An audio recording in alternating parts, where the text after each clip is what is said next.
Hi, my name is Melissa Bradley, and I'm a student at Arkansas State University. This is a video presentation of my online articles. My professor is Miss Vaughn, and my first article I'm going to talk about is Common Core, the Lego Kit of Education by Steve Nelson. He wrote this article on August 21st, 2015. In the article, he describes that he always hated kits or any kind of instructions. He tried to put things together without any instructions.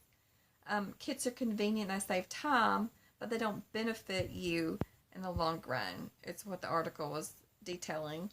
Lego kits and versus Lego free play don't help the kids be creative or make them different from each individual when they're trying to stuck and be robots and you have to do the same thing every day.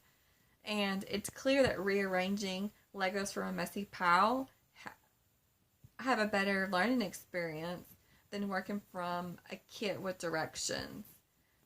It gives them social skills to deal with situations outside and to be more creative. So I believe that, letting go of the Lego kits is a better way to make them more creative and learn. The next article is Should We Learn to Write Cursive? An educational expert weighs in. And her name is Maddie Crum. And she wrote this article October 2015. And people ask, why should we do something we're not going to use in the future? Why should we learn cursive writing when we're not going to use it? You should use it. You should learn it. It should be taught in the education system. But when Common Core came through, they kind of let that go, or kind of went to the back burner. Children and adults, they all use their senses when they're learning something new. And cursive writing is a benefit to kids with dyslexia, because with kids with dyslexia, they learn better when words are together and they're fluid instead of separate or apart in print. And cursive has a benefit of high hand-eye coordination, and it helps develop motor skills. So that's what the article was talking about. And the third article is Art Criticism in the High Needs Classroom, and it's written by Rose Horn. It's an article that is critiquing art. In the classroom, she's going on about how the kids didn't know anything about art. So she took them to museums to have a better understanding of what art is. And they didn't really know how to act in an art classroom. And that kind of crushed her, as she describes in the article. But she gave them some explanation, 4 steps of how to critique art. The 4 steps are describing, analyzing, interpreting, and reflecting. So they could have some examples around the room. She displayed this so they would know what they should do if they were talking or they were writing. They could just look up and see it. Describing is only just telling people what they see in the art. Analyzing was what they thought was most successful about the art piece. Interpreting was deciphering the meaning behind what the artist drew, what they thought it meant. And last was reflecting. It's just pondering on what the artist could improve on, or what they thought that, it could have been a little better. And it's all critiquing, so it wasn't harmful or negative. And it worked for the mainstream students, but for the high needs kids that were really shy and didn't want to get out of their comfort zone, it didn't really work for them. So she had to help them. She had to give them some worksheets that was some extra help, some sentence starters by using the depth knowledge finders or questions. And she gave them, the examples of going to the hands-on experience in the museum. And she did give them points for presenting or wanting to present. and she put a big chart on the wall, and everyone could see your point, so that gave them some incentive to want to present and want to share when she gave them those helpful hints. That's all for that one. And the last one is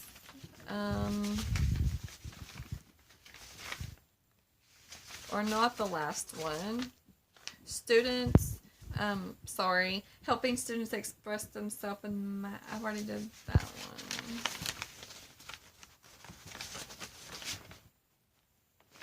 And the last one is non-mistakes kids make, or non-mistakes new teachers make by Christy Watson. Sorry about that. And Christy Watson wrote this article, and she's just saying that we all make mistakes. The Control Z is one of the greatest functions ever created, because it can, help you delete what you didn't, or what you messed up, or correct what you messed up or screwed up, or it's the best invention. But you don't have that in your classroom to correct what you did wrong to your kids or your students in your class. You have to learn from your mistakes and move on, which she's trying to help us new teachers to benefit from that. And the first one of the non-mistakes is inconsistency. Just be more consistent in the classroom and have a better routine, or to have a routine that you go through daily instead of just going through it and not having a routine, is what she was discussing. On the second one is focusing on lesson planning rather than student learning. And that one is, focus on not making them just have a busy, don't busy them. Don't just give them work just because you can. Don't give them busy work to keep them occupied during the day. Make your lesson plans meaningful, and just keep it on task. Make sure that your lesson plans are meaningful and they have a purpose.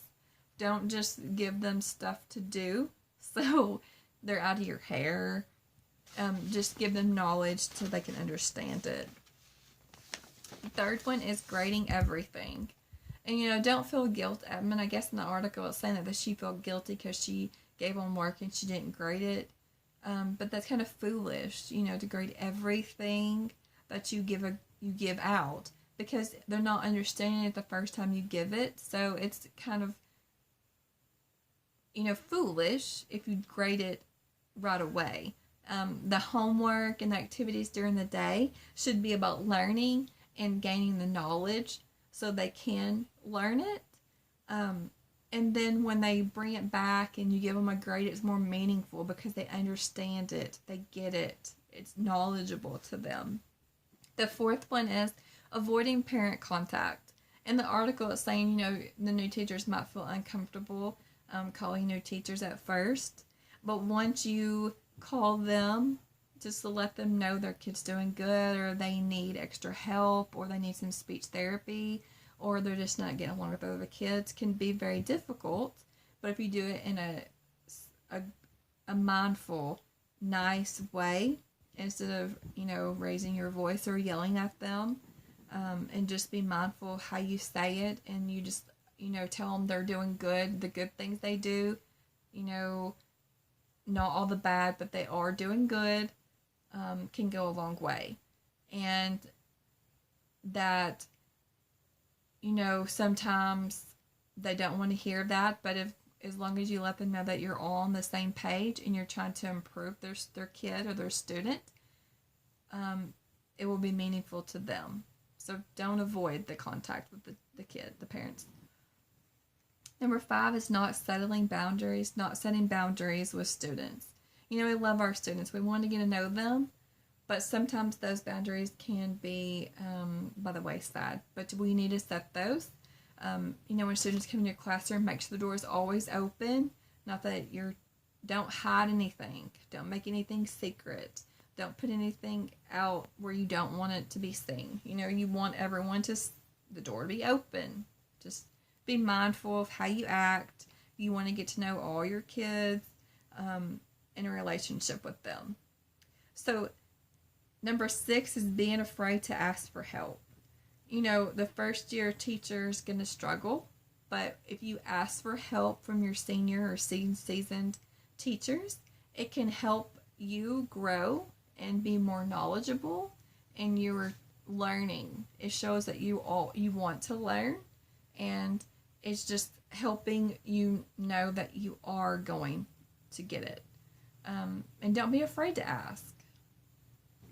Number 7 is being afraid to speak up. You know, beginning teachers, you know, often they have a lot to offer to their fellow employees or teachers. So don't be afraid to speak up. You can start groups, teaching groups. Just don't be afraid to speak up. Burning out. You know, teaching requires a lot of time and energy, and you need to let some set some limits for yourself. Don't be so caught up in grading papers, or getting the perfect grade on the test, or making sure your class has the highest grade on the standardized test. Just take time for yourself. Don't grade papers every night. Just set a time for yourself. And the last one is forgetting the joys of teaching. Teaching is very difficult, but the most important thing you can do is make sure that you make a difference in the child's life, that you don't forget that you're there to teach them, to mold them, to encourage them. And ultimately, educators, they all make mistakes, but we can make a fresh start and amends and tell the kids that we're sorry, that we didn't mean to make those mistakes. And they will amaze you at what they can do each and every day and what you can do, because you are molding them and educating them. And, they will accomplish, it will amaze you what they will accomplish year after year, with all their imperfections and all. And that's all I have. That's all the articles that I had for today. And thank you. Have a good night.